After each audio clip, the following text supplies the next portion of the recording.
नाज़रीन, एक बुनियादी सवाल यह है कि आखिर फ़लस्तीन की आज़ादी कब मुमकिन हो पाएगी और कैसे मुमकिन हो पाएगी। सदर डोनाल्ड ट्रंप जब से इक़्तिदार में आए हैं मुसलसल हैरत के झटकों का सिलसिला जारी और सारी है। रूस के साथ उनकी कुर्बत के चर्चे आम थे, मगर वो उसे खुश करने के लिए यूरोप को नाराज़ और यूक्रेन को रुस्वा कर देंगे, ऐसा किसी के ख्वाबो ख्याल में भी नहीं था। रूस से गुफ्तो शनीद के दौरान यूक्रेन को दरकिनार कर दिया जाए, इसका भी इम्कान नहीं था। और हमास से गुफ्तगू की इसराइल को कानो कान खबर ना होगी, वो तो दीवाने का ख्वाब था। शी जिनपिंग को हलफ बर्दारी की तकरीब में शिरकत की दावत देकर नरेंद्र मोदी को नजरअंदाज कर दिया जाए, इसका तसव्वुर भी महाल था। अपने पहले पार्लिमानी खिताब में पाकिस्तान का शुक्रिया अदा करने के साथ हिंदुस्तान पर तनकीद की भी तवक्को, ये रिवायात के खिलाफ नजर आती थी चीज। ईरान से गुफ्तो शनीद के लिए अमेरिका की पेशकश नामुमकिनात में से शामिल थी, क्योंकि अपनी गुज़िश्ता मुद्दत कार में जौहरी मुआहदे से यकतरफा तौर पर अपने मुल्क को अलग करने का कदम किसी और ने नहीं बल्कि खुद ट्रंप ने उठाया था। लेकिन यह मुआवजा भी रूनुमा हो गया। ऐसे में अल्लामा इकबाल का यह शेर याद आ रहा है, आंख जो कुछ देखती है लब पे आ सकता नहीं, महवे हैरत हूं कि दुनिया क्या से क्या हो जाएगी। अमरीकी सदर डोनाल्ड ट्रंप का ताज़ा तरीन धमाका, ईरान के आला तरीन रहनुमा आयतुल्लाह खामनाई को जौहरी मुआहदे पर मुज़ाकरात के लिए खत भेजना है। एक इंटरव्यू में ट्रंप ने खुद ईरानी क़यादत को मकतूब लिखकर इस नाजुक मौजू पर बातचीत की पेशकश करने की तस्दीक कर दी। हकीकत पसंदी का मुजाहरा करते हुए डोनाल्ड ट्रंप ने कहा कि ईरान से अपनी बात मनवाने के दो तरीके हैं, इनमें से एक जंग या दूसरा मुज़ाकरात का रास्ता है, और वो इन दोनों में से मुज़ाकरात को तरजीह देंगे। ऐसा करने की वजह उन्होंने ये बताई कि वो ईरान को नुकसान नहीं पहुंचाना चाहते, क्योंकि वो अजीम लोग हैं। ट्रंप जैसा खुद पसंद अगर किसी दुश्मन के लिए ऐसे अल्फाज इस्तेमाल करे तो उस पर ताज्जुब होना फितरी है। इस गुफ्तो शनीद के हवाले से ट्रंप ने तवक्को का इजहार करते हुए कहा कि मैं उम्मीद करता हूं कि आप ईरान मुज़ाकरात करेंगे, क्योंकि यह खुद ईरान के लिए बहुत बेहतर होगा। ये उस शख्स के अल्फाज हैं जो 2018 में ईरान के आलमी जौहरी मुआहदे से अचानक दस्तबरदार हो गया था, और उसकी बहाली के लिए जो बाइडेन इंतजामिया बड़े पापड़ बेलने पड़े थे उनको। इसराइल अपने मगरबी आकाओं के तुफैल एक एटमी ताकत बन गया है। मशरक़ वस्ता में अपनी बर्तरी कायम रखने की खातिर अमरीका और इसराइल बारहा ईरान को जौहरी हथियार हासिल करने की इजाज़त नहीं देने की धमकी दे चुके हैं। उनके ख्याल में अगर तेहरान हथियारों की सतह के करीब यूरेनियम अफजुदा करने में कामयाब हो जाए तो खित्ते में फौजी तसादुम का खदशा बढ़ जाएगा। हालांकि अक़वाम मुत्तहिदा ने तस्दीक की है कि इसराइल ने गजा पर 25,000 टन गोला बारूद बरसाया है, जो जौहरी बमों के बराबर है और 2 जौहरी बमों के बराबर है। अक़वाम मुत्तहिदा में फ़लस्तीन के मुस्तकिल मुबस्सिर साले अब्दुल शाफी ने पिछले साल नवंबर में गजा पर इसराइली फोर्सेस की जानिब से बरसाए गए बमों में यूरेनियम इस्तेमाल होने की तहकीकात का मुतालबा भी किया था। उन्होंने एक इंटरव्यू में कहा था कि फ़लस्तीनियों की नस्लकुशी जारी है, और यह इल्ज़ाम लगाया था कि जंग अजीम दोम में इस्तेमाल होने वाले बम गोलों से ज़्यादा बारूद गजा पर बरसाया जा चुका है। इस तरह गोया गजा के अंदर इसराइल के जरिए की जाने वाली तबाहकारी एटमी बमों की तबाही से कहीं ज्यादा है।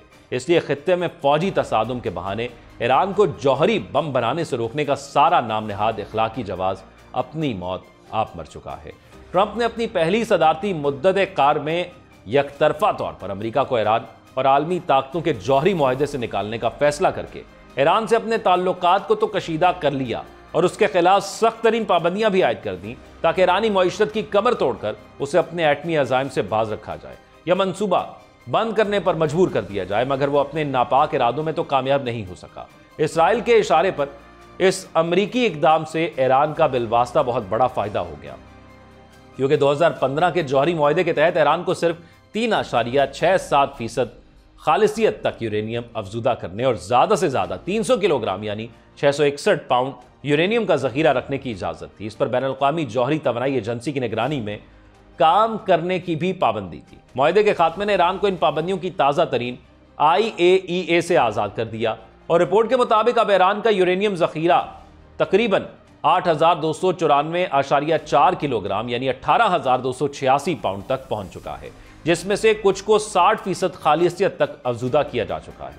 यह हथियारों के मयार के करीब पहुंचने के लिए एक तकनीकी तौर पर अहम कदम है, जो कि 90% इसको कंप्लीट करता है। ईरान की जानिब से हथियारों के दर्जे के करीब यूरेनियम की तेज रफ्तार पैदावार ने ट्रंप पर मजीद दबाव बढ़ा दिया। वो मुतअद्दिद बार ईरान के साथ मुज़ाकरात के लिए अपनी आमादगी का इजहार कर चुके हैं। इसी के साथ वो ज्यादा से ज्यादा दबाव की पॉलिसी के तहत ईरान की तेल की फरोख्त पर पाबंदियां सख्त करते चले जा रहे हैं। यहां तक कि उन्होंने 4 हिंदुस्तानी जहाज रानी की कंपनियों को भी ईरानी तेल पहुंचाने का इल्जाम लगाकर ब्लैकलिस्ट कर दिया। इस बेचैनी की बुनियादी वजह यह है कि पिछले साल 5 अक्टूबर 2024 की शाम को जब ईरान के सूबा सेमनान का शहर उर्दन 4.6 शिद्दत के जल्जले का मरकज बना, तो अमरीकी जियोलॉजिकल सर्वे ने इंकशाफ किया कि उसके ज़ेरे ज़मीन गहराई 10 किलोमीटर रिकॉर्ड की गई है। इब्तदाई जल्जले के चंद मिनट बाद ही इसराइल ने निस शब के करीब एक दूसरे कदरे कम शिद्दत वाले जल्जले की इतला आई। इन जल्जलों के वाकयात ने दोनों मुल्कों के दरमियान जारी कशीदगी में भी जबरदस्त इजाफा कर दिया, क्योंकि इस हवाले से जौहरी तजर्बे के खदशात और नजरियात का बाजार गर्म हो गया था। सोशल मीडिया पर खुफिया एटमी तजर्बे की दिलचस्प कयासा राइयों से अंदाजा होता है कि फिलहाल दुनिया ईरान को एटमी क्लब में शामिल करने की खातिर जहनी तौर पर तैयार हो चुकी है। सख्त तरीन पाबंदियों के बावजूद बैरूनी इमदाद के बगैर यह ईरान का बहुत बड़ा कारनामा है, क्योंकि इस टेक्नोलॉजी पर मगरिब की इजारादारी को चैलेंज करने का हौसला शाज़ो नाज़र ही होता है। इस वक्त एक सारिफ ने इस पर बात करते हुए लिखा कि ईरान कल रात से न्यूक्लियर तजर्बा कर रहा है। ये जब जल्जले आए थे तब की बात है। एक ने लिखा कि ईरानी जल्जले ने वाकई इसराइल को खौफजदा कर दिया है। तेल अवीव ईरान पर हमला करने की सोच रहा, क्योंकि उसे लगता है कि यह जौहरी हथियारों का मामला है, कोई मुल्क जौहरी ताकत के साथ गड़बड़ नहीं करेगा।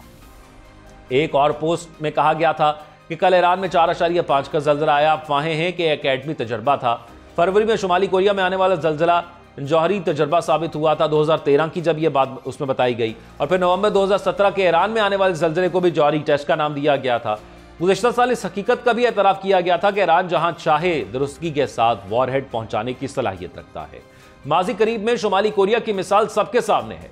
ट्रंप ने अपनी पिछली मुद्दत सदारत में शुमाली कोरिया के रहनुमा किम जोंग को इसी तरह के खतूत लिखकर सारी दुनिया को चौंका दिया था। इस पर सारी दुनिया में से एक नई बहस चल पड़ी थी और उसके नतीजे में बराह रास्त मुलाकातों भी हुई थी। मगर सारे शोर शराबे के बावजूद प्योंगयांग के साथ जौहरी हथियारों और बैनुल बराज़ी मिसाइल प्रोग्राम को महदूद करने से मुतल्लिक कोई मुआहिदा तय नहीं पा सका था। शुमाली कोरिया के बरक्स ईरान तवील अरसे से यह मौक़िफ़ इख्तियार किए हुए है कि इसका जौहरी प्रोग्राम पुरअमन मकासद के लिए है। वैसे यह भी एक हकीकत है कि ईरानी हुक्काम अमरीकी पाबंदियों और इसराइल के साथ बढ़ती हुई कशीदगी के दौरान जौहरी बम बनाने की धमकियां भी दे डालते हैं। इस तनाज़ुर में देखा जाए तो आलमी सतह पर दो मुख्तलिफ सिमतों में काम हो रहा है। एक तरफ ट्रंप इंतजामिया दोबारा इक़्तिदार संभालने के बाद से मुसलसल ईरान के जौहरी हथियार हासिल करने से रोकने की बात कर रही है। ताम अक़वाम मुत्तहिदा के जौहरी निगरान इदारे की गुज़िश्ता माह जारी करदा रिपोर्ट में इंकशाफ किया जा चुका है ईरान ने हथियारों के मयार के करीब यूरेनियम की पैदावार को तेज कर दिया है। सच तो यह है कि ईरान के इस इस्तेहकाक को गजा के अंदर इसराइली मज़ालिम ने मजीद मजबूत कर दिया है। ईरान के पास एटमी असलहत की मौजूदगी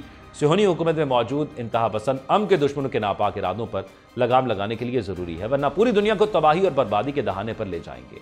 और यही वजह है, यही बुनियाद होगी फ़लस्तीन की आज़ादी की कि एक ऐसा इत्तेहादी, एक ऐसा मुल्क जो ना सिर्फ अल्फाज से उसके साथ खड़ा है बल्कि किरदार से भी उसके साथ खड़ा है। जब वो इतना मजबूत हो जाएगा तो फिर ये सबसे अहम बेंचमार्क होगा फ़लस्तीनियों और गज़ा के मुसलमानों के लिए। उन लोगों के लिए इसराइल के ख़िलाफ़ एक ढाल का इस्तेमाल करेगा और फिर वो 100 दफ़ा सोचेगा 1 इंच पर भी मज़ीद कब्ज़ा करने से पहले। आप क्या राय रखते हैं? कमेंट सेक्शन में आगाह कीजिएगा। अपना ख्याल रखिएगा। अल्लाह हाफ़िज़।